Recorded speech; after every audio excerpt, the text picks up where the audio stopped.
They are so fools and rascals still. They are passing on a scientist, big man, learned man. No, none of them. This is our challenge. तो आज चर्चा का विषय है बुराई से कैसे बचें। तो बहुत ही फेमस कहावत है, प्रसिद्ध कहावत है। क्या है? बुरा ना कहो, बुरा ना सुनो, बुरा ना देखो। तो वो गांधी जी के जो 3 बंदर हैं, 3 बंदर जो हैं ये शिक्षा देते हैं। क्या? कि बुरा ना देखो, बुरा ना कहो, बुरा ना सुनो। तो ये शिक्षा मतलब ये क्या है? प्रयास बुराई से बचने का। तो ऐसी मान्यता है कि अगर हम बुरा नहीं देखेंगे, बुरा नहीं सुनेंगे, बुरा नहीं कहेंगे तो बुराई से हम बचे रहेंगे। बहुत अच्छी बात है, बहुत अच्छा विचार है। लेकिन जो वास्तविकता है वो क्या है? सिर्फ ये करने से बुराई से नहीं बच पाएंगे। सिर्फ ये करने से बुराई से नहीं बच पाएंगे। तो ये एक प्रोसेस है, ये एक प्रक्रिया है। क्या है? नेति नेति, ना, हर चीज़ को ना कहना। ये दरअसल ये स्थिति कब आती है? जब व्यक्ति समझता है कि इस जगत में इस जगत की जो वास्तविकता है वो क्या है कि ये दुखालय में है। यहाँ पे हम जो भी प्रयास करें तो उससे दुख मिल रहा है। तो फिर क्या होता है? फिर नेक्स्ट स्टेप, जिसको ये रियलाइजेशन होता है, जिसको ये साक्षात्कार होता है, तो फिर वो क्या करता है? सबको वो जो है त्यागता जाता है। नेति नेति नेति नेति, है ना, ये नहीं, ये नहीं, ये नहीं, ये नहीं। हाँ, तो इस तरीके से कुछ भी नहीं। लेकिन ये जो प्रोसेस है वो ज़्यादा देर नहीं टिकेगा। मतलब कोई भी जीव इस स्तर पे ज़्यादा दिन नहीं टिक सकता। कारण क्या है? क्योंकि हर एक जीव की जो स्वाभाविक स्थिति है वो है आनंदमयो अभ्यासात, है ना। आनंद चाहिए हमें। तो सिर्फ ना ना ना कहने से तो आनंद नहीं मिलने वाला है। मतलब वो तो फिर हम जो है सुख को भी ना कह रहे हैं, ना ना ना ना। तो लेकिन वो कब तक चलेगा? हमें कुछ जो है एंगेजमेंट चाहिए। तो इसलिए ये तो है। पहले तो एक चीज़ है कि इसकी समझ होनी चाहिए कि बुरा क्या है और अच्छा क्या है। और फिर बुरी चीज़ों से बचना चाहिए और अच्छी चीज़ों को अपनाना चाहिए। हाँ, तो जो भी पाप कार्य हैं वो बुरे हैं, है ना, तो उनको करने से बचना चाहिए। हाँ, तो जो बिल्कुल ग्रॉस मतलब स्थूल स्तर पे जो पाप कार्य हैं उनसे बचना तो आसान है एक तरीके। मतलब वो भी कुछ लोगों के लिए, तो अधिकतर लोगों के लिए वो मुश्किल होता है। लेकिन फिर भी अगर हम देखें एक सूक्ष्म स्तर पे, सूक्ष्म स्तर पे जो भी गलत चीज़ें हैं उनसे बचना और भी कठिन है। हाँ, तो स्थूल स्तर पे हम प्रयास कर सकते हैं कि जो पाप कार्य में हम लिप्त नहीं हों। और सूक्ष्म जो है चिंतन तो चल रहा है, लेकिन कुछ चीज़ें हैं खासकर ये जैसे हैं।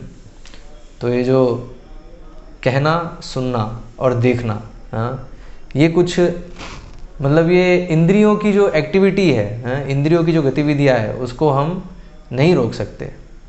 कब तक आप आंखें बंद करके बैठोगे? और कब तक कान बंद करके बैठेंगे? कब तक जो है मुंह जो है बंद करके बैठेंगे? जैसे हमने पहले चर्चा करी कि वाणी की तपस्या।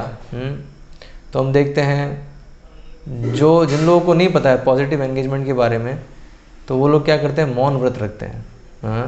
तो हम देखें कई साधु जो हैं वो इस तरीके से होते हैं, जो है ना मौन व्रत रखे हुए हैं बहुत समय से। तो वो ज़्यादा दिन नहीं चलेगा। कितने समय तक मौन रहेगा? ज़्यादा दिन नहीं हो पाएगा वो। तो इसलिए बताया, तो इसलिए कुछ एंगेजमेंट चाहिए। तो वो हमने कल देखा। तो इसलिए जीवा के लिए एंगेजमेंट क्या है कि भगवान के विषय में, और हरे कृष्ण महामंत्र है और ऐसे कई जो मंत्र हैं भगवद गीता में और भागवतम में, उसका जो है जप करें। और कान के लिए भी एंगेजमेंट है कि ध्यान से भगवान के विषय में सुने। तो अच्छी चीज़। तो इसलिए जब एक्चुअली होता क्या है, जब हम तो जो भगवान की सेवा में जब अपनी सारी इंद्रियों को लगाते हैं तो ये जो है, जो गांधी जी के जो 3 बंदर जो बता रहे हैं ना, वो ऑटोमेटिकली हो जाता है। मतलब पॉइंट क्या है, जब हम भगवान की सेवा में अपने आप को पूरी तरीके से लगाते हैं तो जो नेगेटिव चीज़ें हैं वो अपने आप छूट जाती हैं। मतलब जो चीज़ नहीं करनी है वो अपने आप, मतलब उसके लिए एक पहली चीज़ तो समय नहीं है और उसमें कोई रस नहीं मिलता है। परम दृष्टवा निवर्तते, क्योंकि भगवान की सेवा में जब इंद्रियां नियोजित हैं तो उच्च रस मिल रहा है, उच्च रस मिलना चाहिए। और अगर उच्च रस मिल रहा है तो फिर जो तुच्छ रस है उसको उसके तरफ उसका ध्यान नहीं जाएगा। क्यों जाएगा ध्यान? अगर किसी को 1 करोड़ रुपए मिल रहे हैं तो फिर क्या वो 1 रुपये के सिक्के के पीछे उसका ध्यान जाएगा? नहीं जाएगा। हाँ, तो उसी तरीके से किसी को जब कृष्ण की सेवा में जो आनंद है, आनंद का सागर है, जब उसमें गोता लगाने का अवसर मिल रहा है तो फिर क्यों वो जो है कुछ बूंद पानी की ओर भागेगा? ऐसा तो मूर्ख ही होगा कोई। हाँ, या वो जो सागर है उसमें गोता नहीं लगा पा रहा है, वही जो है उस बूंद के पीछे भागेगा। तो इसलिए अगर कृष्ण की सेवा में लग रहे हैं तो फिर ये जो नहीं करने की चीज़ें वो अपने आप हो जाती हैं। तो कैसे होती हैं? एक्चुअली हम उदाहरण लेते हैं मुख का, है ना, जो वाणी है, वाणी का ही हम उदाहरण लेते हैं कि कैसे वाणी को जब हम कृष्ण की सेवा में लगाते हैं तो जो हमारी जो गलत बोलने की आदत है, किसी व्यक्ति विशेष के बारे में, या जो गप्पे लड़ाने की जो आदत है, ये सब चीज़ें जो हैं वो अपने आप चली जाती हैं अगर हम जिह्वा को कृष्ण की सेवा में लगा रहे हैं। तो ये एक देखते हैं हम, ये एक कन्वर्सेशन है प्रभुपाद का। हाँ, तो एक भक्त हैं, तो वो जो है भक्तों के साथ नहीं रहते थे। हाँ, तो एक बार प्रभुपाद ने उनको बुलाया, तो उनका नाम था सुबल दास। तो श्रीला प्रभुपाद उनसे पूछते हैं, आपको भक्तों के साथ रहना अच्छा नहीं लगता? You don't like to live with the devotees? आपको भक्तों के साथ रहना अच्छा नहीं लग रहा है? क्या बात है, आप नहीं रह रहे भक्तों के साथ? तो सुबल ने कहा नहीं। तो श्रीला प्रभुपाद से पूछे, क्यों, ऐसा क्यों? तो सुबल ने कहा क्यों, क्योंकि ये लोग आपस में गप्पे लड़ाते हैं और व्यर्थ की बातें करते हैं। हाँ, तो ये जो भक्त है इनको ये समस्या हो रही थी क्या, कि जो भक्तगण है, बाकी भक्तगण आपस में मिलके जो है गप्पे लड़ा रहे हैं, फालतू की बातें कर रहे हैं। तो फालतू की बातें क्या रहे, उसने ये किया, उसने वो किया, क्या किया, ऐसी बातें हो रही हैं। तो श्रीला प्रभुपाद फिर बोल रहे हैं, then you must change the gossip into transcendental talks. हाँ, तो फिर आपको ये जो गपशप है उसको आध्यात्मिक चर्चा में तब्दील करना चाहिए, परिवर्तित करना चाहिए। फिर प्रभुपाद अपना उदाहरण दे रहे हैं, so many people come to me with nonsensical talks. बहुत सारे लोग मेरे पास आते हैं व्यर्थ की बातें लेके, and I transform them into transcendental talks, लेकिन मैं उसे आध्यात्मिक चर्चा में परिवर्तित कर देता हूँ। तो ये प्रभुपाद अपने उदाहरण से बताएं। तो ये जो है ये कौन कर सकता है, कि कोई भी चर्चा है उसको वो कृष्ण भावनामृत में कन्वर्ट कर सके, तो ये वही कर सकता है जिसने ये व्रत लिया है कि वो सिर्फ कृष्ण से संबंधित चर्चा ही करेगा। तो ये व्रत, हाँ, तो अगर ये चीज़ निर्धारित करते हैं, हाँ, कि हम जो भी वचन बोलेंगे वो कृष्ण से संबंधित होंगे, तो क्या है, तो अभी कोई अगर उसके पास आएगा कुछ और इस भौतिक जगत की चर्चाओं को लेके, तो वो फिर देखेगा कैसे इसको आध्यात्मिक चर्चा में कन्वर्ट कर सकते हैं। और ऐसे जब वो कन्वर्ट करेगा तो क्या होगा, कुछ ही समय में लोग भी समझ जाएंगे कि भाई इनके पास तो जाने से हमारा जो मनोरंजन है वो नहीं हो पा रहा है। हाँ, क्योंकि यूजुअली क्या होता है ना, ये एक प्रकार का एक सूक्ष्म स्तर पे एक मनोरंजन है, मन को जो है बड़ा मज़ा आ रहा है। क्या कि एक व्यक्ति दूसरे व्यक्ति के पास जा रहा है और तीसरे व्यक्ति की बात कर रहा है, ओ तुम्हें जो है रहस्यमय चीज़ बताएं। हाँ, और फिर अगर दूसरा अगर सुन रहा है और तो फिर इसको भी मज़ा आ रहा है बताने में। लेकिन अगर दूसरा जो है इस चर्चा को अगर वो कन्वर्ट कर दे आध्यात्मिक चर्चा में, तो क्या होगा, अगर ये व्यक्ति अगर गंभीर है तो फिर ये भी सुधर जाएगा, हाँ, और अगर गंभीर नहीं है तो फिर ये जो है वो ऐसी चर्चाओं को लेकर कभी भी इसके पास नहीं आएगा। तो ये टेक्निक जो है, ये कला है, ये हमें सीखनी है। अगर ये कला आती है हमें तो फिर जो भी, तो फिर इसलिए मुंह जो है बंद करने की ज़रूरत नहीं है। जो ये जो चीज़ है ना, बुरा ना बोलो, है ना, बुरा ना बोलो, बुरा कभी निकलेगा ही नहीं, हमेशा अच्छा ही निकलेगा, क्योंकि वो कृष्ण के संबंध में है। तो कृष्ण के संबंध में जो है तो अच्छा क्या है, जो भी कृष्ण के संबंध में है वो अच्छा है, जो कृष्ण के संबंध में नहीं है तो वो बुरा है। यही अच्छाई और बुराई की जो परिभाषा है। अच्छा क्या है, जो भी कृष्ण की सेवा में है ना, और कृष्ण की संतुष्टि है जिसमें, वो कार्य सारे अच्छे हैं। जिसमें कृष्ण संतुष्ट नहीं है वो सब बुरी चीज़ें हैं। तो जब हम अपने इंद्रियों की गतिविधियों को कृष्ण की संतुष्टि के लिए उपयोग करेंगे, सिर्फ मतलब ये ध्यान रखें, ये व्रत है कि सिर्फ कृष्ण की संतुष्टि के लिए उपयोग करेंगे, तो फिर ये जो 3 बंदर हैं उनके जैसे हमें बंद करने की ज़रूरत नहीं है, मतलब वो उसमें इंक्लूडेड हो गया। हाँ, तो जब हम कृष्ण के विषय में बोलेंगे तो कुछ गलत नहीं बोलेंगे, हाँ, कृष्ण का दर्शन करेंगे, कृष्ण के रूप का दर्शन करेंगे, और हर चीज़ को, तो इसलिए हमने डिस्कस किया शास्त्र चक्षु, ज्ञान चक्षु, है ना, ज्ञान चक्षु हम विकसित करेंगे तो हर चीज़ को हम ज्ञान चक्षु से देखेंगे। तो फिर क्या है, तो जो है आंखें बंद करने की ज़रूरत नहीं है। मतलब बुरा ना देखो, बुरा दिखेगा ही नहीं, जो भी देखेंगे हम उसको कृष्ण के परिप्रेक्ष्य में देखेंगे। और बुरा ना सुनो। तो अगर हम निर्धारित करते हैं कि हम कृष्ण के विषय में ही सुनेंगे तो जो है वो अच्छा ही सुनेंगे, कुछ भी बुरा नहीं सुनेंगे। और मान लीजिए कोई अगर बुरा कुछ सुना रहा है, मतलब कृष्ण से संबंधित नहीं है जो चीज़ वो सुना रहा है, तो फिर उससे हमें जो है कृष्ण की चर्चा करनी है, उसको कन्वर्ट करना है कृष्णा कॉन्शियस टॉक में। तो ये कैसे होता है, हाँ, तो इसके लिए सबसे पहले चीज़ तो ये समझना पड़ेगा कि हर चीज़ के स्रोत कृष्ण है, ठीक है। तो कृष्ण जो है वो सबसे पहली, जो भागवतम में सबसे पहली शिक्षा है, पहला श्लोक है, क्या बता रहा है, जन्मादस्य यतः, कृष्ण हर चीज़ के स्रोत हैं। और भगवत गीता में भगवान बता रहे हैं कि इस जगत में कोई भी चीज़ ऐसी नहीं है जो उनके ऊपर नहीं टिकी है, हर चीज़ उनके ऊपर टिकी है। कैसे टिकी है, जैसे जो माला है, तो माला में बहुत सारी मोतियां हैं। अब मोतियां सब टिकी हैं माला में, क्यों, क्योंकि उनमें से एक जो धागा है, धागा जा रहा है, धागे के ऊपर वो सारे मोती टिकी हैं और इस तरीके से माला पूरी बनी हुई है।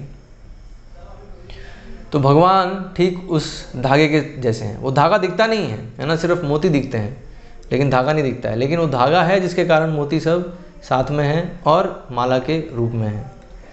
तो ठीक उसी प्रकार ये पूरा जगत जो है वो, उसका आधार क्या है, कृष्ण है। और सब आपस में टिके हैं, सब आपस में चल रहे हैं कोऑर्डिनेशन में, तो वो कृष्ण के कारण है। तो कौन सा श्लोक है, हाँ, मत परतरम नान्यत किंचिदस्ति धनंजय मयि सर्वमिदं प्रोतम सूत्रे मणिगणा इव, है, मणिगणा इव, भगवान यही उदाहरण दे रहे हैं। जैसे मणि में, हाँ, मणि, सारे जो मणि हैं उसमें जो जितने मोती हैं वो साथ में हैं, उसी प्रकार से, हाँ, मत्त परतरम नान्यत किंचित अस्ति धनंजय, सब मेरे ऊपर टिके हैं, मेरे से, है ना, मेरे से ऊपर कुछ भी नहीं है, सब जो है मेरे अंडर में है, मैं आधार हूँ उनका। तो और इसलिए हम देखते हैं भगवत गीता के 10वें अध्याय में भगवान जो है बता रहे हैं कैसे भगवान जो है इस जगत के आधार हैं। तो कैसे हैं, 10वें अध्याय में हम देखते हैं भगवान बताते हैं कि देखो, 10वें अध्याय का शीर्षक ही है विभूति योग, कि कैसे इस जगत में जितने वैभव दिखते हैं हमें, उसका जो स्रोत है वो भगवान है। और मतलब वो जो वैभव है वो हमें दरअसल भगवान के वैभव की बस वो एक चिंगारी है। और एक्चुअली ये 10वां अध्याय बहुत स्पेशल है। स्पेशल कैसे है, क्योंकि इसमें अर्जुन यही प्रश्न करते हैं, हाँ, अर्जुन भगवान से प्रश्न करते हैं, केशु केशु च भावेशु, हाँ, कि कैसे मैं आपका जो है हमेशा आपका चिंतन कर सकता हूँ, कैसे मैं आपका हमेशा चिंतन कर सकता हूँ? हाँ, ये जो है अर्जुन पूछते हैं। तो भगवान उत्तर में जो है ये पूरे दशम अध्याय में अपने पूरे वैभव के विषय में बता रहे हैं।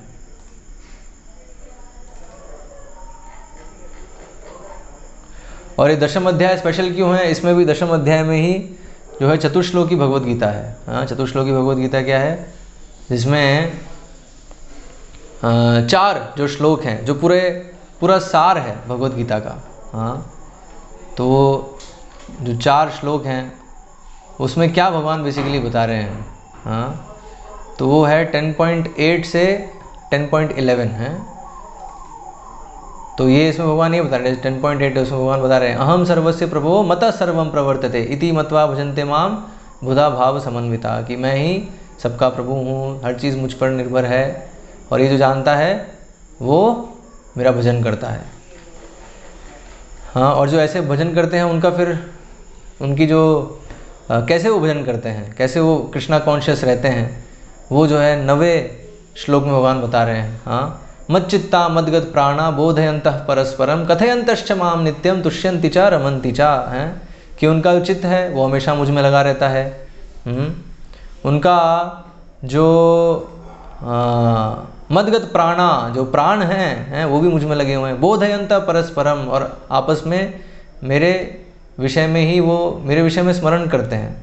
कथयन्तश्च माम नित्यम, आपस में मेरे विषय में ही वो चर्चा करते हैं, और ऐसे चर्चा करके क्या है, हमेशा वो उसमें रमण करते हैं। तुष्यन्ति च रमन्ति च, तो तुष्यन्ति मतलब संतुष्ट, और रमन्ति उसमें रमण, उसमें एंजॉय करते हैं, मतलब भगवान के विषय में चर्चा करने में। और जब ऐसा होता है तो क्या होता है, तेषां सततयुक्तानां भजतां प्रीतिपूर्वकं ददामि बुद्धि योगम तम येन माम उपयान्ति ते।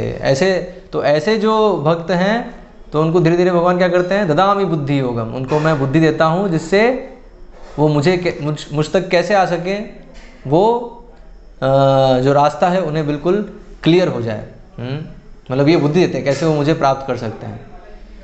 तो उसके लिए क्या है, वो सतत युक्तानाम भजताम प्रीतिपूर्वकम, प्रीतिपूर्वक जो भगवान का भजन कर रहे हैं, तो उनको भगवान फिर ऐसे बुद्धि देते हैं कि कैसे भगवान को प्राप्त किया जा सकता है। और फिर भगवान बता रहे हैं, तेषामेवानुकंपार्थम महम अज्ञानजं तमः नाश्याम्यात्म भावस्थो ज्ञान दीपेन भास्वता।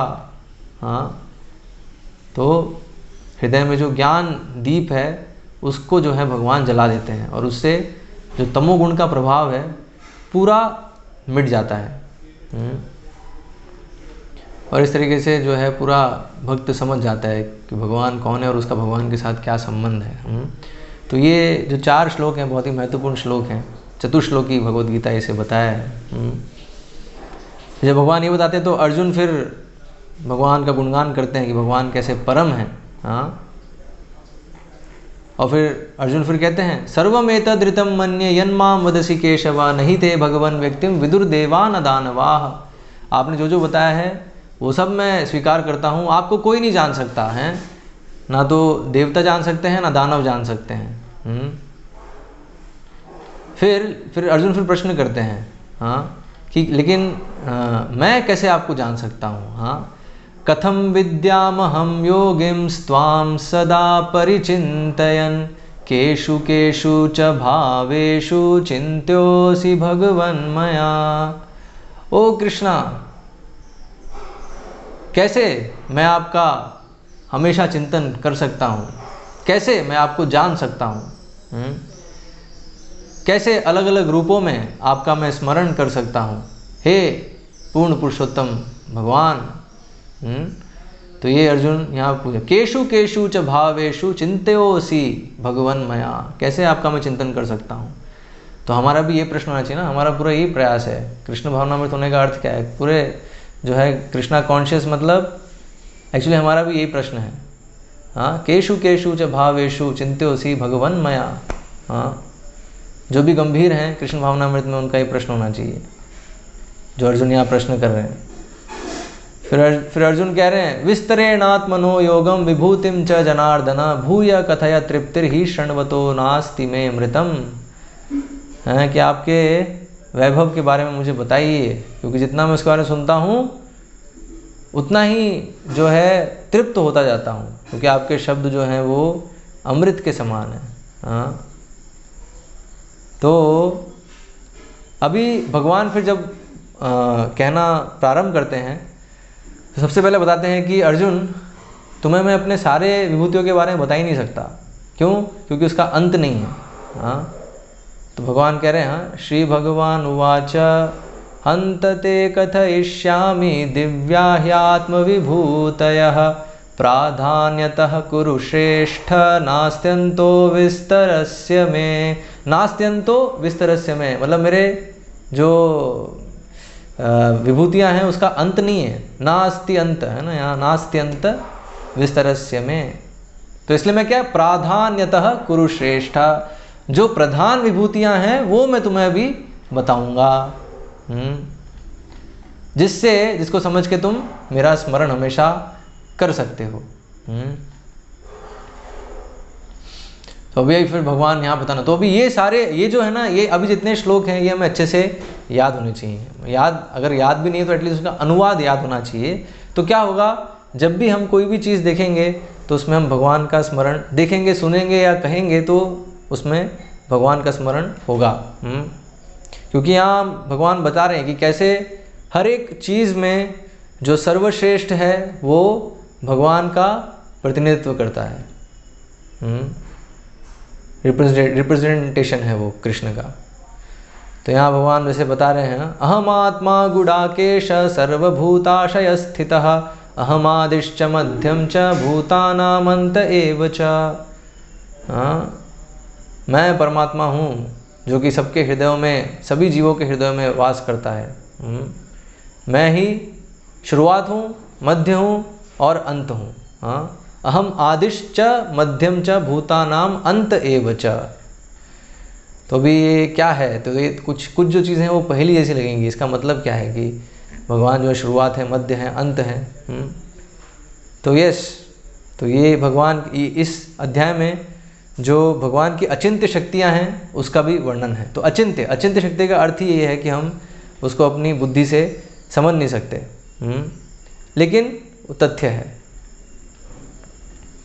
फिर आगे भगवान बता रहे हैं, आदित्यानाम अहम विष्णुर्ज्योतिषाम रविरंशुमान मरीचिर्मरुतामस्मि नक्षत्राणाम अहम शशि। हाँ, तो क्या है, आदित्यों में मैं विष्णु हूँ। हाँ, और जो ज्योति, हाँ, जो भी ज्योति के सोर्स हैं उनमें मैं, हाँ, सूर्य हूँ। और जो नक्षत्राणाम मतलब जो स्टार्स, नक्षत्र हैं उसमें मैं शशि हूँ। शशि मतलब चंद्रमा। वेदानाम सामवेदोऽस्मि देवानामस्मि वासवः इंद्रियाणाम मनश्चास्मि भूतानामस्मि चेतना। हाँ, यहाँ भगवान क्या कह रहे हैं, वेदों में मैं सामवेद हूँ, देवों में मैं वसु हूँ, इंद्रियों में मन हूँ और भूतों में चेतना हूँ। तो ये बस मतलब ये जो हैं बहुत शक्तिशाली चीज़ें हैं। जैसे इंद्रियों में जो है मन, तो मन को इसलिए कभी कभी सिक्स्थ सेंस भी बोलते हैं ना, तो बहुत पावरफुल है। तो माइंड जो है बहुत पावरफुल है। तो ये दरअसल क्यों है, क्योंकि ये दरअसल भगवान का प्रतिनिधित्व करता है।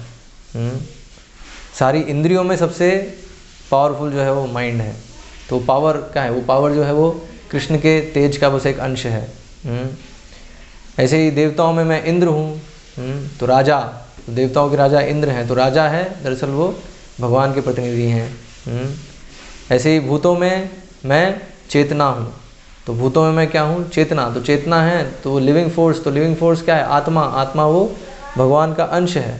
तो भगवान बता रहे हैं कि दरअसल वो भी मेरा ही रिप्रेजेंटेशन है।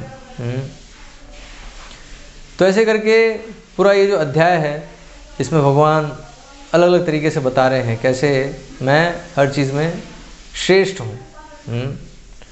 और फिर लास्ट में भगवान ये चीज़ कहते हैं, हाँ, क्या बताते हैं सबसे लास्ट में, कंक्लूजन है इस अध्याय का। हाँ, इस अध्याय का कंक्लूजन में भगवान क्या कह रहे हैं? यद यद विभूति मत सत्वम श्रीमदूर्जितमेव वा तत्तदेवावगच्छत्वम मम तेज अंश संभवा। हाँ, कि जो भी अद्भुत चीज़ तुम देखोगे इस जगत में वो दरअसल मेरे तेज का बस एक अंश मात्र है। और इसमें जो है भगवान बहुत सारी चीज़ें कहते हैं यहाँ, जैसे कहते हैं द्यूतम छलयताम अस्मि, हैं कि छलियों में मैं सबसे बड़ा छलिया हूँ। तो मतलब Krishna is the best in anything, है ना, कोई भी चीज़ है उसमें कृष्ण बेस्ट हैं। इसलिए बताया ना, भगवान का ना तो कोई समान है भगवान के, ना ही कोई उनसे बढ़कर है। हाँ, हर चीज़ में वो श्रेष्ठ हैं। तो इसलिए इवन जैसे जो छल है, छल करना है, तो छल करने में भी भगवान सबसे श्रेष्ठ हैं। तो भगवान की जो माया शक्ति है वो ये चीज़ दिखा रही है। तो इसलिए जो अच्छा और बुरा का जो द्वंद्व है वो तब तक है जब तक हम कृष्णा कॉन्शियस नहीं हैं। क्योंकि बताया, जब कृष्णा कॉन्शियस है तो हर चीज़ को हम कृष्ण के परिप्रेक्ष्य में देखते हैं। और हर जो मतलब ये पूरा जगत क्या है, कृष्ण की विभिन्न शक्तियां हैं, उसका इंटरेक्शन है। हर एक अलग अलग शक्तियां जो आपस में इंटरेक्ट कर रही हैं और उसके कारण जो है विभिन्नताएं प्रकट हो रही हैं।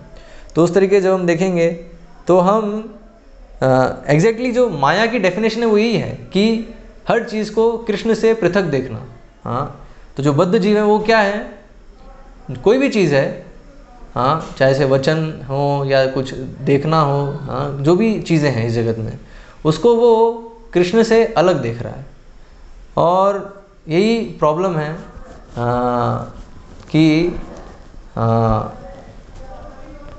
वो जो है माया में, हाँ, इसे माया की परिभाषा कहते हैं। माया में वो कृष्ण को भूल जाता है, हर चीज़ को अपने परिप्रेक्ष्य में देखता है वो, हाँ, अपने इंद्रिय भोग की वस्तु के रूप में उसको देखता है।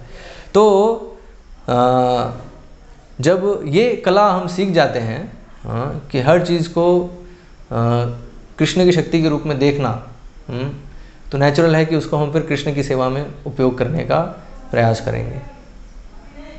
जैसे तो ये भी जो है, तो कोई भी हमसे कुछ बात कर रहा है, कोई भी चर्चा हो रही है, तो उसको कृष्णा कॉन्शियसनेस में कन्वर्ट करना, कृष्णा कॉन्शियस टॉक में कन्वर्ट करना, तो हमें वो लिंक देखना होगा कि उसका लिंक कहाँ है कृष्ण से।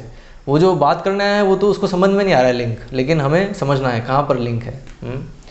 जैसे उदाहरण के तौर पे एक बार प्रभुपाद से, तो जैसे प्रभुपाद यहाँ बता रहे हैं कि मेरे पास जो है लोग बाग आते हैं सारी जो हैं व्यर्थ की बातें लेके, लेकिन मैं उसे कृष्ण भावना में चर्चा में परिवर्तित करता हूँ। हाँ, तो इसका उदाहरण हम देखते हैं, प्रभुपाद के बहुत सारे कन्वर्जेशंस हैं, बहुत सारे जो ऐसे भौतिकतावादी लोग हैं, हाँ, वो प्रभुपाद से आते थे और डिस्कशन करते थे। तो ऐसे एक बार एक व्यक्ति आया जो कि कार रेसर था, मतलब जो स्पोर्ट्स कार होती है ना, उसका वो ड्राइवर था वो। तो वो आया और फिर प्रभुपाद से फिर जो है बात करने लगा कार के विषय में, कि कार कैसी होती है ना, कैसी कार में चलाता हूँ, उसकी कितनी मैक्सिमम स्पीड कितनी है, मिनिमम स्पीड कितनी है, और इतनी मिनिमम से मैक्सिमम स्पीड में आते तो क्या होता है ना, और जब टर्न लेना होता है तो टर्न लेते हैं तो बहुत डेंजरस होता है, तो इसलिए स्पीड को थोड़ा देखना पड़ता है, कम करनी पड़ती है। हाँ, इस तरीके से वो जो है सब चीज़ बताने लगा प्रभुपाद को। प्रभुपाद सुन रहे थे, हैं, प्रभुपाद सुन रहे थे ध्यान से, ठीक है। ऐसे बहुत देर तक वो बताता रहा। हाँ, फिर जब उसने बताना फिर चुप किया, हाँ, जब वो चुप हुआ फिर प्रभुपाद बोले, तो ये जो शरीर है ये भी एक कार के जैसा है।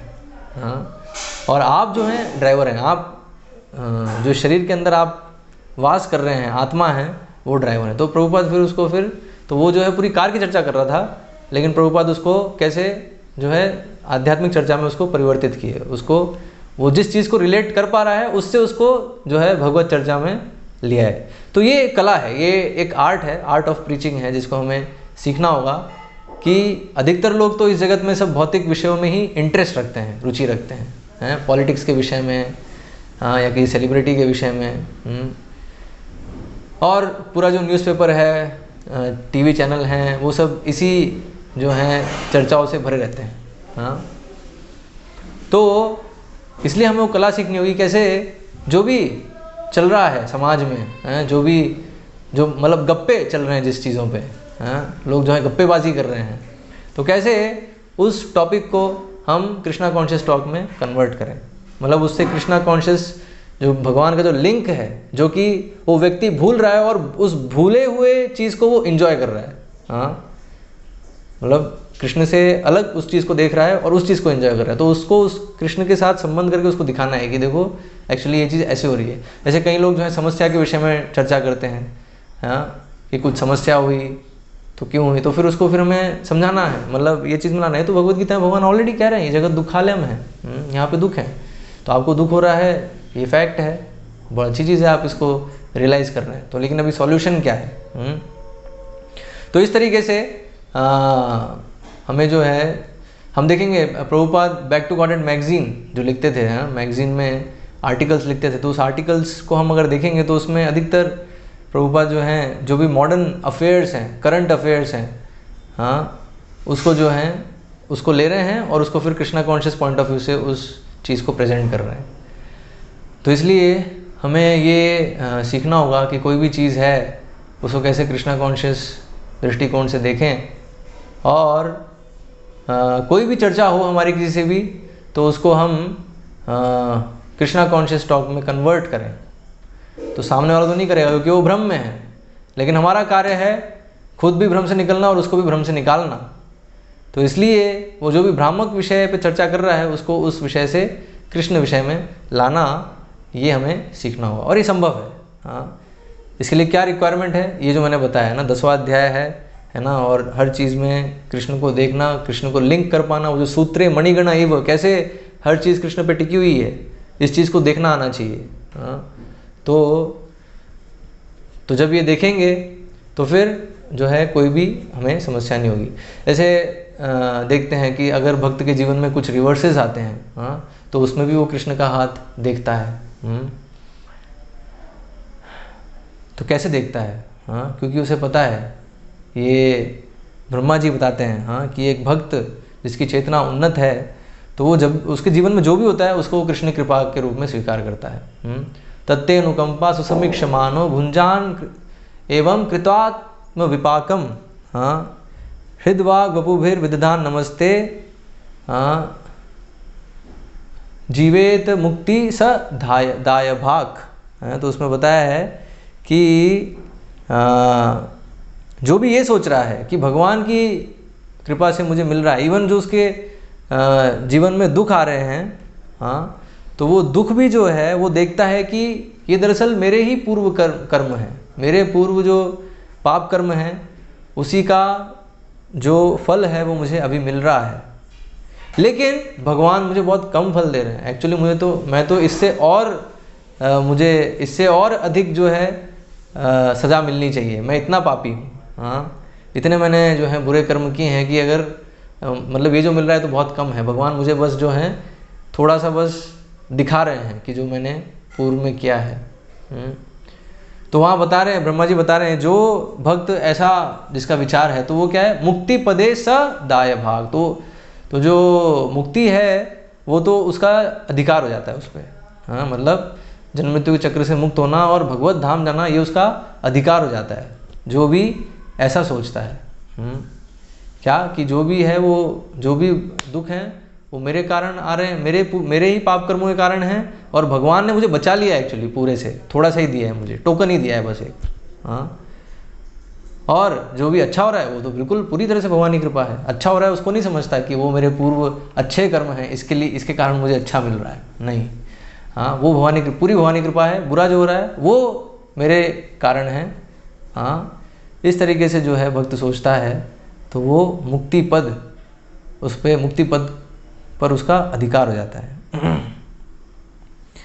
तो ये मैं एक उदाहरण दे रहा हूँ, मतलब ये थोड़ा मुश्किल है नहीं, कोई अगर हमारे जीवन में कष्ट आए तो इस तरीके से देख पाना, लेकिन इस तरीके से हमारे मन को हमें प्रशिक्षित करना होगा कि हम इस तरीके से हम हर चीज़ को देख सकें, कृष्ण से संबंध में, है ना, कृष्ण के संबंध में हर चीज़ को, जो भी हमारे जीवन में घटना घट रही है, कोई कुछ कह रहा है, कोई चर्चा हो रही है तो उसमें कैसे जो है कृष्ण से वो संबंधित है उसको जो है हमें ध्यान रखना है। हाँ, तो इस तरीके से पूरी तरीके से हम कृष्णा कॉन्शियस हो पाएंगे। तो अल्टीमेटली हमारा लक्ष्य यही है, how to be Krishna conscious.